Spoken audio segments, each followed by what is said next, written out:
Steve, down here on the left. Torey, what did you see from Merrill tonight?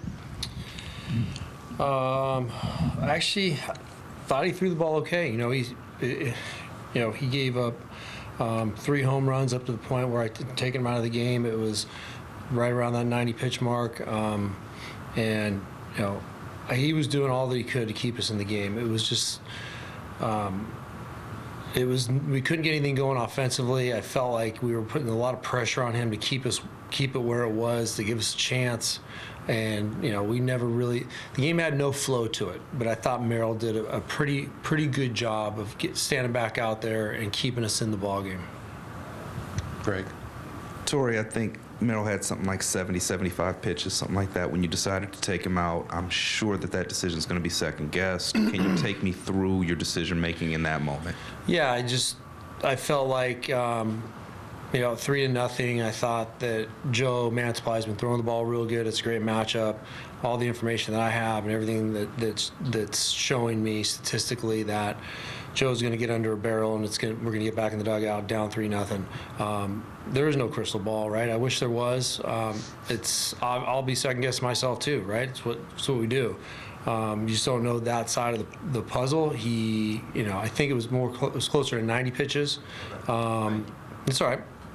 Closer to 90 pitches, and I just felt like I was selling out to the Stott Mansupply matchup that we targeted as a very, very positive one, as coming out on our side. He just hit it in the right spot. It's a base hit. I'm not complaining about the base hit. It's a clean base hit. He did his job and then handed it off to the next guy, and that's where that momentum got pushed over the edge. It was 4 runs, and it was 7-0 2 batters later. But look, we could be playing on the moon. Everybody's talking about coming into this environment, and I don't care. Like, we got to play better baseball. Everybody's got to be better. You start with the manager, and then trickle all the way down through the entire team. We got to play Diamondback baseball. What we watched out there was not anything that we have done for a long period of time. So we got to regroup. We got to regroup the troops. We got to find a way to get it done. Nick, on the Torey, left. what did you make of the offensive struggles tonight? It felt like maybe the at-bat quality was a little down from last night. Yeah, I believe in our offense, and I said it last night, even though their starting pitcher last night and tonight, they were both outstanding.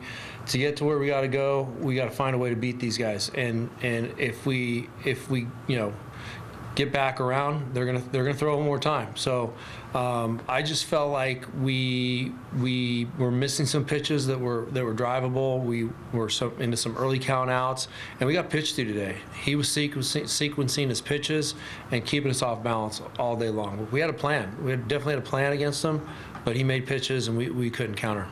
Tyler. You said that's not Diamondback baseball. What is Diamondback baseball, and how do you get back to it?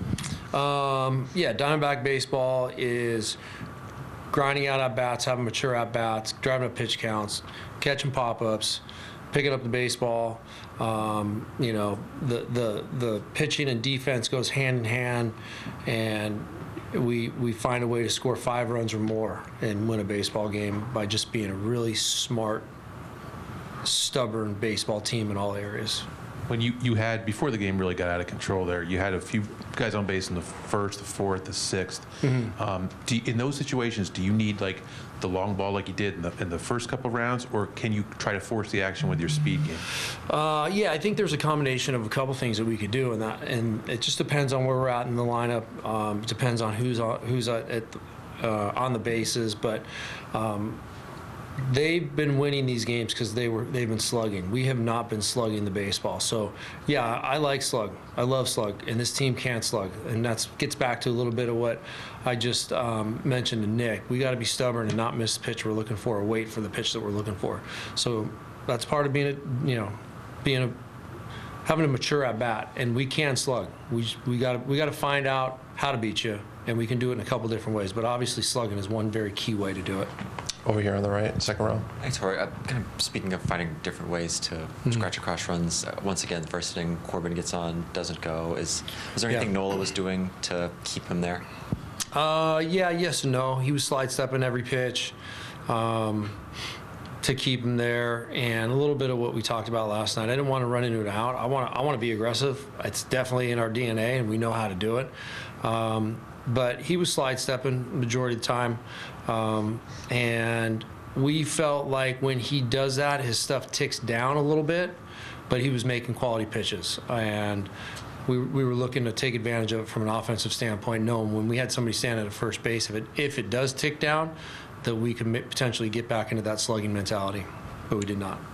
Teo. You mentioned the offensive game plan. What was the game plan against Nola for what you needed to do to limit his effectiveness? Yeah, I'd rather not talk about it because we'll probably see him again. He just looked like he was one step ahead of us today. We got to be a little bit better.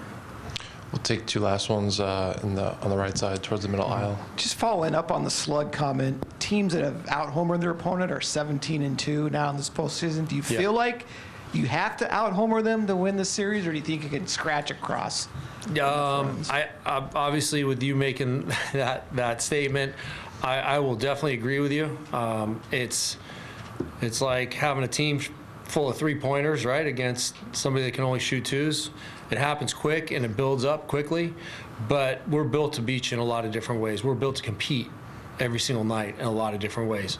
So whatever recipe we can order up, we're going to try and find a way. When it's working very well in every area, as we have seen through the course of the postseason, minus these two games, we can outpoint you or we can outslug you. It just hasn't been working either way.